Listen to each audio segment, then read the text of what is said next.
अस्सलाम वालेकुम। एक बार फिर से आपका इस्तकबाल है इस चैनल पर। विद्यार्थी मित्रांनो, कक्षा 10वी पाठ क्रमांक 13 मॉरिशस सागर दर्यातले साखर बेट. आमचा व्हिडिओ पसंत पडेल तर लाईक करा, शेअर करा आणि सबस्क्राईब करा आणि हा व्हिडिओ अखेरपर्यंत बघा. मॉरिशस साखर दर्यातले साखर बेट कोणी लिहिलं आहे? दत्ता नायक. 1954. सुप्रसिद्ध लेखक, गोव्यातील उद्योजक, सामाजिक कार्यकर्ते. त्यांनी मराठी, कोंकणी आणि इंग्रजी भाषेतून ग्रंथ निर्मिती केली आहे. दत्ता नायक हे राहणारे कुठले? गोवातले. गोवा में रहने वाले हैं. और मॉरिशस जो है ये यानी समंदर का एक मीठा जजीरा है, साखर बेट है. बेट यानी जजीरे को कहते हैं. त्यांची आत्मदीपी भव, जय जय काय जोय, uncommon wealth, Arabian days, Kalighat ते करुणा घाट, द जंगल स्कूल इत्यादी पुस्तक प्रसिद्ध आहे. जाय काय जू या कोकणी लघुनिबंध संग्रहाला साहित्य अकादमीच्या 2006चा पुरस्कार मिळाला आहे. प्रस्तुत पाठात लेखकाने बहुरंगी निसर्ग सौंदर्य लाभलेल्या मॉरिशस बेटाची वर्णन केली आहे.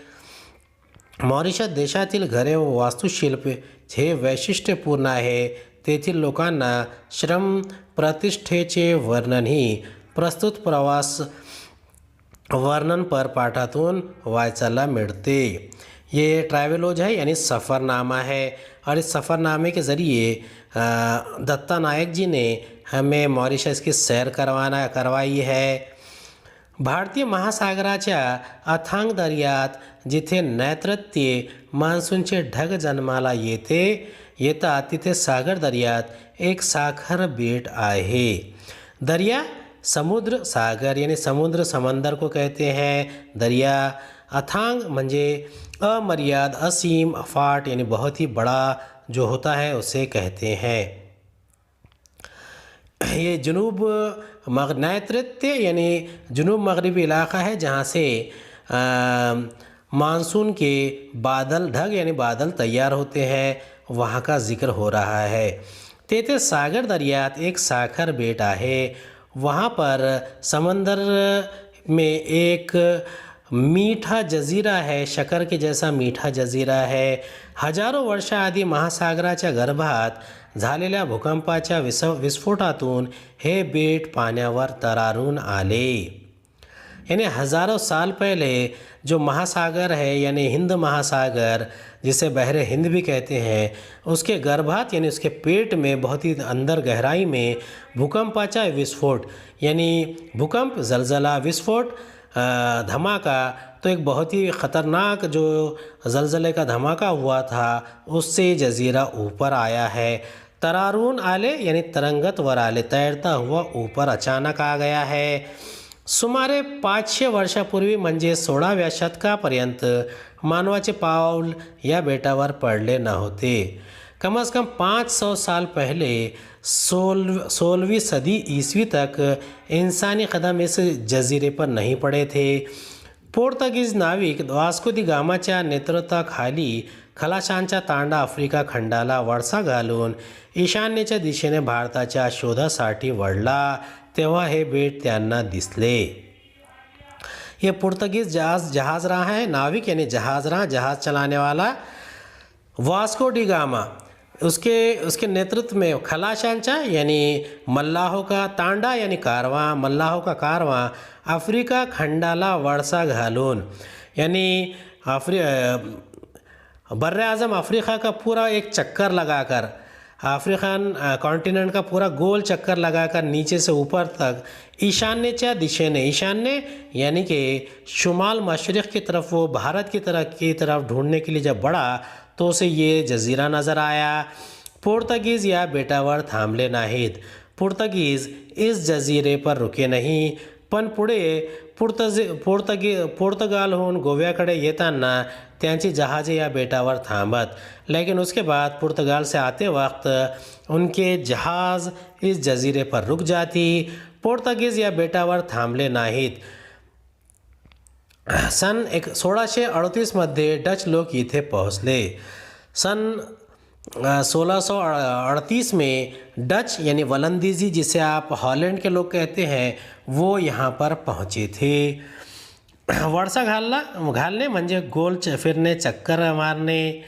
वास्को दी गामा कोण आहे? ये भारत उपखंडाचा शोध लावणारा पोर्तुगीज दर्यावादी. भारतीय महासागर किसे कहते हैं?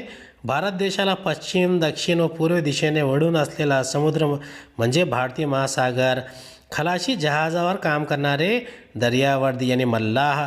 नैऋत्य मान्सून ढग म्हणजे भारताचे नैऋत्य, पश्चिम, दक्षिण यानी जुनूब मगरबी इलाके से आने वाले जो बादल होते हैं उसे कहते हैं. भूकंप, धरती फाटून होणारा विस्फोट. 16वे शतक 1501 ते 1600 ही 100 वर्षे. पोर्तुगाल क्या है? ये युरोप खंडातील एक अत्यंत महत्त्वाचे देश आहे. डच लोक कोण आहे? युरोप खंडातील पूर्वीचे हॉलंड व आत्ताच्या आता नेदरलँड्स देशातील लोक. आपला राजपुत्र मॉरिस द नासाव याच्या नावावरून त्यांनी या बेटाचे नाव मॉरिशस असे ठेवले. यानी डचों का जो राजपुत्र था जिसका नाम मॉरिस द नासाव था, उसके नाम पर उन्होंने इस देश का नाम, इस जजीरों का नाम मॉरिशस रखा. डच लोकांनी या बेटावर ऊसाची लागवड केली. यानी जो डच लोग थे, हॉलैंड के लोग थे, उन्होंने इस जजीरे पर ऊसाची लागवड यानी गन्ने की खेती करना शुरू कर दिया था. त्यानंतर फ्रेंच लोकांचे लक्ष या बेटाकडे गेले आणि त्यांनी डचाकडून या बेटाचा कब्जा घेतला. उसके बाद फ्रेंच, ये फ्रांस के लोगों को फ्रेंच कहते हैं. फ्रांस या युरोपातील देशातील लोक फ्रेंच. तो उसके बाद जो फ्रेंच लोग हैं उनका इस पर नज़र गई और उन्होंने इसे डच लोगों से जीत लिया और यहाँ पर अपनी नौआबादी कायम की. फ्रेंचांनी ऊसाची लागवड वाढवली आणि मॉरिशसमध्ये साखरेचे कारखाने काढले. ब्रिटिशांनी फ्रेंचाकडून मॉरिशस बेट 1810 मध्ये जिंकले. अब देखिए, यूरोपीय लोग आपस में लड़ते रहते थे. पहले पुर्तगाली आए, उसके बाद वलंदीजी यानी डच आए, उसके बाद में फ्रेंच आए और उसके बाद में ब्रिटिशर्स आए. अब फ्रेंच लोगों ने क्या किया? यहाँ पर गन्ने की खेती बढ़ाई और शक्कर के कारखाने डाले. और उसके बाद ब्रिटिश लोगों ने 1810 में ये जजीरा फ्रांस के लोगों से जीत लिया. पोर्ट लुई ही मॉरिशसची राजधानी. तिथे कुली घाट आहे. पोर्ट लुई बंदरात जिथे भारतीय लोक उतरले तोच हा कुली घाट. कलकत्ता, कोलकाता, मद्रास, चेन्नई, मुंबई बंदरावरून जे लोक पोर्ट लुईच्या बंदरात उतरले त्यातील कोणीच भारतात परतले नाहीत. यानी पोर्ट लुई क्या है? ये मॉरिशस की राजधानी है और वहाँ पर एक कुली घाट है. अब वहाँ का जो बंदरगाह है, बंदरात माने बंदरगाह जहाँ पर जहाज़ रुकते हैं, तो वहाँ पर एक कुली घाट है. तो वहाँ पर जो लोग एक बार मुंबई, कलकत्ता और मद्रास से गए थे वो वापस नहीं आए. ते सर्वजण मॉरिशसमध्ये स्थायिक झाले. यानी स्थायिक होणे म्हणजे कायमचे वास्तव्य करने. यानी वो मॉरिशस में स्थायिक हो गए और वहीं के नागरिक बन गए. आपल्या रक्ताने, घामाने त्यांनी ऊसाचे मळे शिंपले. त्यांची घरे, त्यांची नाती गोती दूर कोकणात, उत्तर प्रदेशात, बिहारात, बंगालात राहिली. नाती तुटली. अब उनके जितने भी नाती थे यानी जो रिश्तेदार थे वो कहाँ कहाँ पर थे? एक तो कोलकाता में थे, उत्तर प्रदेश, बिहार, बंगाल और कोंकण में थे. अभी कोलकाता, चेन्नई और मुंबई क्या है? भारत के महानगर है. कोंकण ये महाराष्ट्र के किनार पट्टा है, भारत की पश्चिम किनार पट्टी का इलाका है. उत्तर प्रदेश, बिहार और बंगाल ये भारत के रियासतें हैं. और जो लोग वहाँ पर गए वहीं के होकर रह गए. लागवड करणे, पैदास करणे, कब्जा करणे, ताब्यात घेणे. ते आडनावे विसरले, त्यांनी नवी नावे घेतली. मॉरिशस हा संस्कृतीचा एक मेल्टिंग पॉट झाला. यानी वहाँ पर उन्होंने अपने अपने नाम नए ले लिए और अपने पुराने नाम भूल गए. और मॉरिशस जो है नई तहज़ीब का गहवारा बन गया. मेल्टिंग पॉइंट यानी पुरानी जो तहज़ीब थी वो वहाँ पर पिघल गई और नई तहज़ीब वहाँ पर रोनमा हुई. अब यहाँ पर आडनाव यानी गाँवचे नाव को कहते हैं. मड़े यानी बागा, बाग को ये जो मल्ले बोलते हैं ना हम उर्दू में, वैसे मड़े बोलते हैं और बाग कहते हैं उसे हम। अष्ट यानी 8, श्रम कष्ट मेहनत, बहुरंगी अनेक रंगी, चौरंगी 4 रंगाचे। चिव विचित्र माझाईक झाला, अष्ट दिशातील लोकांनी हातात हात घालून कामे केली। चित्र विचित्र माझाईक झाला, अष्ट देशातील लोकांनी हातात हात घालून काम केले, त्यांच्या श्रमाने देश समृद्ध झाला। 12 मार्च 1968 या दिवशी मॉरिशसला स्वातंत्र्य मिळाले। आपल्या भूमीच्या बहुरंगी निसर्ग सौंदर्याला शोभेल असा लाल, निळा, पिवळा आणि हिरवा असा चौरंगी ध्वज मॉरिशसने निवडला। कालतंत्राने काही पिढ्यापूर्वी मॉरिशसच्या भूमीवर पाय ठेवलेल्या भारतीय लोकांचे वंशज मॉरिशसचे राष्ट्राध्यक्ष झाले। इतिहासाची एक परिक्रमा पूर्ण झाली। कालतंत्र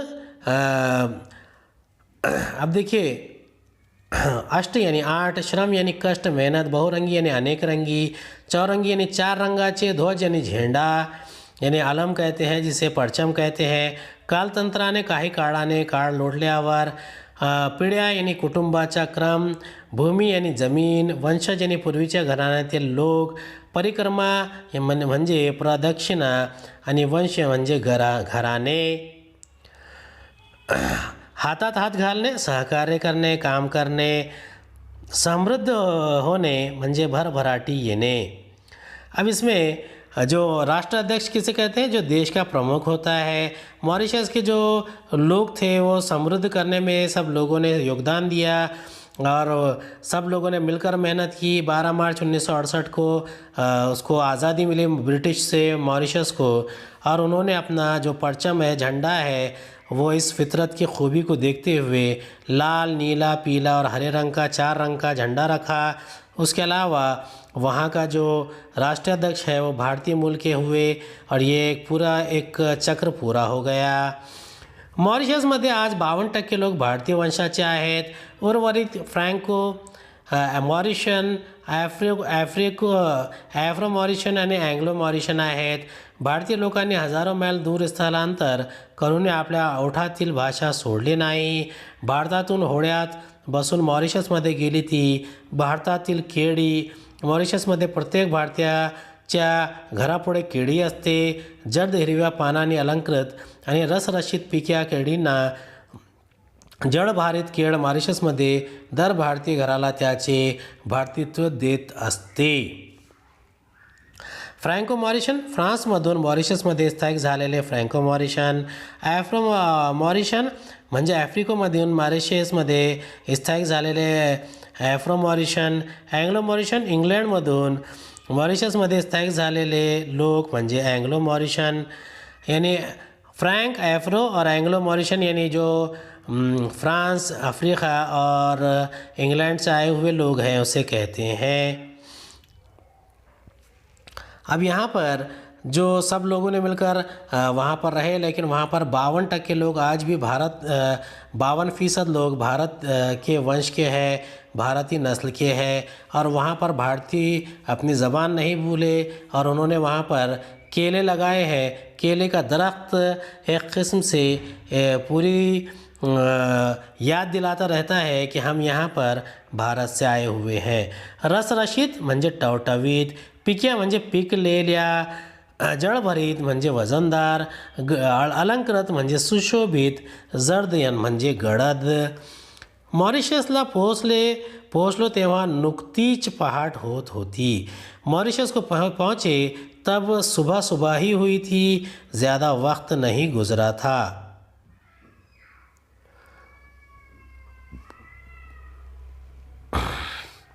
आभाळाच्या घुमटाखाली पक्ष्यांची काकड़ आरती चालली होती। यानी आसमान के नीचे जो परिंदे हैं उनकी काकड़ आरती म्हणजे जिसे काँव काँव कहते हैं। यानी अपनी आवाज़ से लोगों को पूरे आसमान को भर देना, उसके लिए लफ्ज़ इस्तेमाल किया जाता है। कि काकड़ आरती का दूसरा अर्थ है देवळात होणारी पहाटेची आरती। रात्रभर जागरण करून आता आत्ताच सुस्त झोपलेल्या उसाच्या मळ्याच्या केसातून थंडगार वारा आपली मऊ बोटे प्रेमाने फिरवत होता। अब यहाँ पर लेखक दत्ता नायक कहते हैं कि रात भर हम जागे, सुबह सुबह सो रहे थे, सुस्त हो गए थे, लेकिन गन्ना ऊस यानी गन्ना, ऊसाच्या मळ्यातून, मळा यानी बाग, गन्ने के बागों से और उनकी जो बालों से जो ठंडी हवा के झोंके निकलते हैं, ऐसा लगता है कि वो अपनी उंगलियां मोहब्बत से हमारे गालों पर फिरा रहे हैं। डोंगरावरची छोटी छोटी घरे डोळे चोळत नुकतीच जागी होती। यानी जो समंदर के ऊपर की छोटे छोटे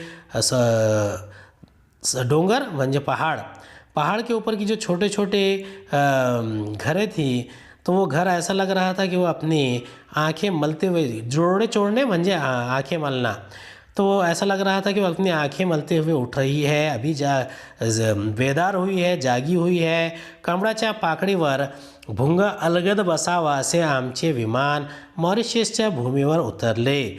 कमल के फूल पर कोई भूंगा बैठता है बहुत ही नरमाई से, आहिस्ता से, तो वैसा ही हमारा जो हवाई जहाज़ था, विमान था, वो मॉरिशस की ज़मीन पर उतरा। पण विमानतळ कुठे होते, लेकिन वहाँ पर कोई जहाज़ उतरने के लिए पट्टी नहीं थी, कोई हवाई अड्डा नहीं था। विमानतळ हवाई अड्डे को कहते हैं। चोहीकडे उसाचे मडेच मडे होते, चारों तरफ, हर तरफ गन्ने के खेत ही खेत थे, जणू आमचे विमान उसाच्या हिरव्यागार मळ्यातच उतरले होते। ऐसा लग रहा था कि हमारा जो हवाई जहाज़ है वो इस गन्ने के जो खेत है उस हरे भरे खेत में ही उतरा है, ऐसा लग रहा था। 1% लँड अँड 99% फन ही मॉरिशसची पर्यटकांना आकर्षित करण्यासाठी असलेली स्लोगन आहे। स्लोगन यानी कि ऐलाननामा, जिसे आप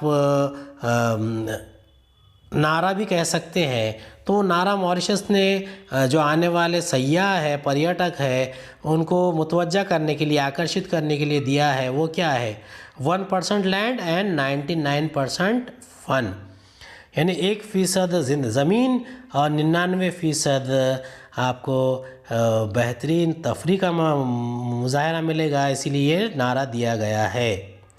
तिलास्मरण मॉरिशसमध्ये अक्षरशः पृथ्वीवरचा स्वर्ग निर्माण केला आहे। अब यहाँ पर देखिए, ऐसा लगता है कि उन्होंने मॉरिशस के लोगों ने ज़मीन पर जन्नत बनाने का काम यहाँ पर किया है।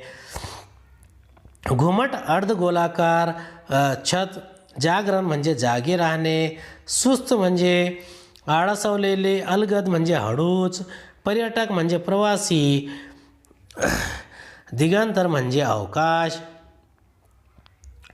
मॉरिशस स्वर्ग म्हणजे जन्नत, हेवन। मॉरिशस बेटावर लहानसे आणखी एक बेट आहे, त्याचे नाव इलो सर्फ। मॉरिशस में एक और जजीरा है जिसका नाम इलो सर्फ है। आम्ही एका मोटार बोटीत बसून या बेटावर गेलो। इलो सर्फ बेटावर समुद्राचे स्वच्छ पाणी आत येऊन त्याच्या निळ्या पाण्यात एक लगून निर्माण झाला आहे। अब ये जो इलो सर्फ ये जजीरा है, इसे हम एक मोटर बोट में बैठकर गए थे ताकि वहाँ पर कुछ नज़ारा कर सके, और ये बहुत ही खूबसूरत नज़ारा था। समंदर का जो साफ़ सुंदर स्वच्छ पानी था वो इस जजीरे के नीले पानी में मिलकर एक लगून तैयार करता था। हे पाहायला अतिशय सुरक्षित आहे, यानी ये देखना बहुत ही ज़्यादा सुरक्षित है, महफूज है। त्यामुळे त्या लगूनमध्ये माझी छोटी मुले चिराग, दमी आणि माझी भाची चंदारानी यांच्या समवेत मी मनसोक्त पोहलो। अब ये लगून जो है ये बहुत ही महफूज है, सुरक्षित है, इसीलिए मेरे छोटे बच्चे जिसका नाम चिराग है और दमी है, और मेरी भतीजी है जिसका नाम चांद रानी है, ये वहाँ पर बहुत ज़्यादा देर तक तैराकी किए। तिथे स्पीड बोटीत बसून आम्ही इलो सर्फ बेटाला प्रदक्षिणा घातली। अब जो इलो सर्फ ये जो बेट था यानी जजीरा था, हम वहाँ पर मोटर बोट में बैठे और उसके चक्कर लगाने लगे, प्रदक्षिणा या परिक्रमा करने लगे। त्यानंतर पॅराशूटच्या मदतीने आम्ही आभाळात पॅरासोलिंगही केले। पॅरासोलिंग म्हणजे पॅराशूटमधून अवकाशात तरंगत फिरणे। पैरासोलिंग करने, अब ये जो समंदर का नज़ारा होता है यहाँ पर पैरासोलिंग करना बहुत ही खूबसूरत मंज़र दिखाता है। तो उसके बाद में वो पैराशूट में बैठ की मदद से वो आसमान में पैरासोलिंग भी किया उन्होंने। त्यानंतर दिगंतरातून दर्या तरंगात जाण्याचा क्षण आला। अब उसके बाद में दिगंतरातून दर्यात जाण्याचा क्षण आला। दिगंतर म्हणजे अवकाश, दरिया तरंग म्हणजे समुद्र लाटा। अब वो वहाँ से थोड़ी देर के बाद थोड़ा वक्फा लेकर, थोड़ा इंतज़ार करके, आराम करके, फिर वो समंदर की जो बड़ी बड़ी लाटें आती है तो लहरें उठती है, वहाँ पर वो गए। आम्ही ऑक्सिजन मास्क घालून समुद्राच्या पाण्यात उतरलो, यानी ऑक्सीजन मास्क पहनकर हम समंदर के पानी में उतरे। समुद्राच्या तळाची नयन मनोहर जलसृष्टी आणि मत्स्यसृष्टी पाहिली। नयन मनोहर, नयन रम्य, सुंदर, मोहक, बहुत ही ज़्यादा खूबसूरत के लिए इस्तेमाल करते हैं। जलसृष्टी पाण्याचे जग आणि मत्स्यसृष्टी म्हणजे माशांचे जग, यानी आबी पौधे और उसके बाद आबी जानदार यानी मछलियाँ वगैरह। तो ऑक्सीजन मास्क लगाकर वहाँ पर उतरे थे। समुद्राच्या तळाच्या कोरल हा समुद्राच्या पोटातला नैसर्गिक चमत्कारच म्हटला पाहिजे। कोरल ही दिसायला वनस्पति दिसते पण तो जलजीव आहे। अब कोरल क्या होता है, ऐसा लगता है कि कोरल जो है एक पौधा है या समंदर का हिस्सा है, लेकिन वो नैसर्गिक चमत्कार है, फितरत का एक चमत्कार है। ऐसा लगता है कि वो एक वनस्पति है, लेकिन वो जलजीव है। मॉरिशसमधील घरे पाहणे हा एक आगळा अनुभव आहे। मॉरिशस में के घर देखना एक बहुत ही अच्छा तजुर्बा था। देशातील घराचे वास्तुशिल्प त्या देशातील संस्कृतीचा आरसाच असतो। किसी मुल्क के जो घर होते हैं, वास्तुशिल्प होते हैं, बनावट होती है, वो देखना वहाँ की जो तहज़ीब है उसका आईना होता है। आरसा यानी आईना, संस्कृती यानी तहज़ीब। मॉरिशसच्या घराचा आकृतिबंध होडीसारखा आहे, यानी मॉरिशस में जितने घर बने होते हैं वो उनका जो बनावट होती है वो बहुत ही अलग होती है। ऐसा लगता है कि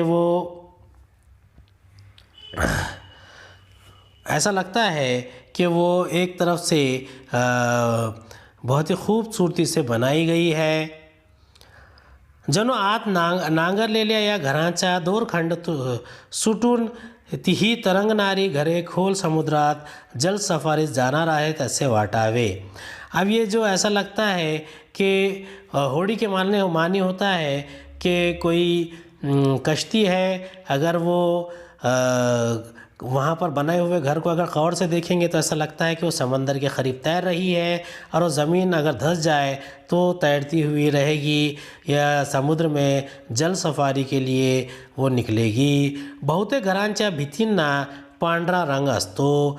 बहुत सारे घरों की जो दीवारें होते हैं उसे सफ़ेद रंग लगा होता है, पण घरांना हिरवी, निळी, लाल छपरे असतात, लेकिन घर पर हरी, नीली, लाल छप्पर लगाई होती है।